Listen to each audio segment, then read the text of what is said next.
3. Pronto? Tá gravando? Tá. Então vamos começar a segunda luta dessa luta. Ó, dessa luta? Segunda? Apresentando Igor como Deidara e Lucas como Naruto. Que começa a batalha.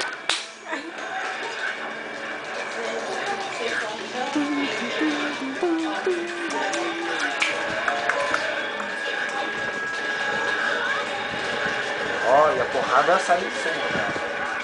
Ah, não! E Naruto dá um especial. Sai da frente, Diego!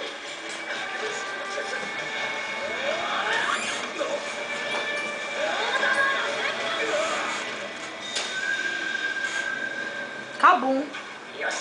Acabou mesmo. Deidara se recupera e tenta um contra-ataque. Mas Naruto não dá mole.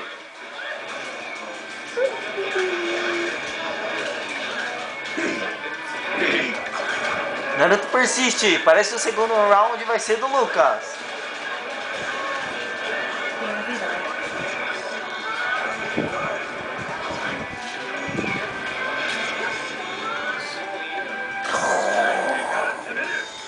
Ai, que sono. A luta tá muito chata. A minha do Igor foi mais legal.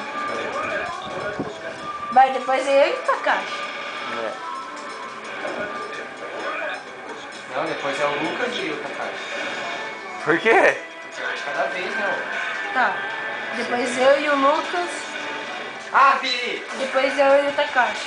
Viri só me perdeu.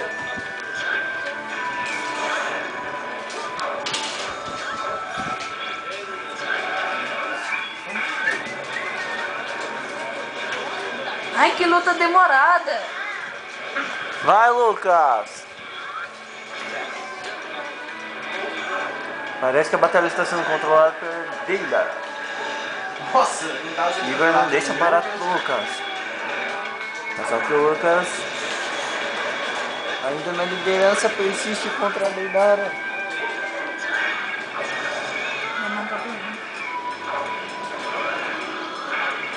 O Lucas é queimado nas chamas escarlates. Nossa, onde que apareceu o Kakashi? De algum lugar. Igor acerta o especial do Deidara. Vou badar esse especial.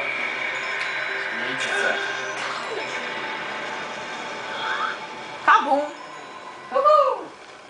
Igor, numa surpreendente virada, ganha o segundo round. Então, Tá só eu. vencedor, Igor! Nossa, mas difícil. perdedor. Tadinho do Billy.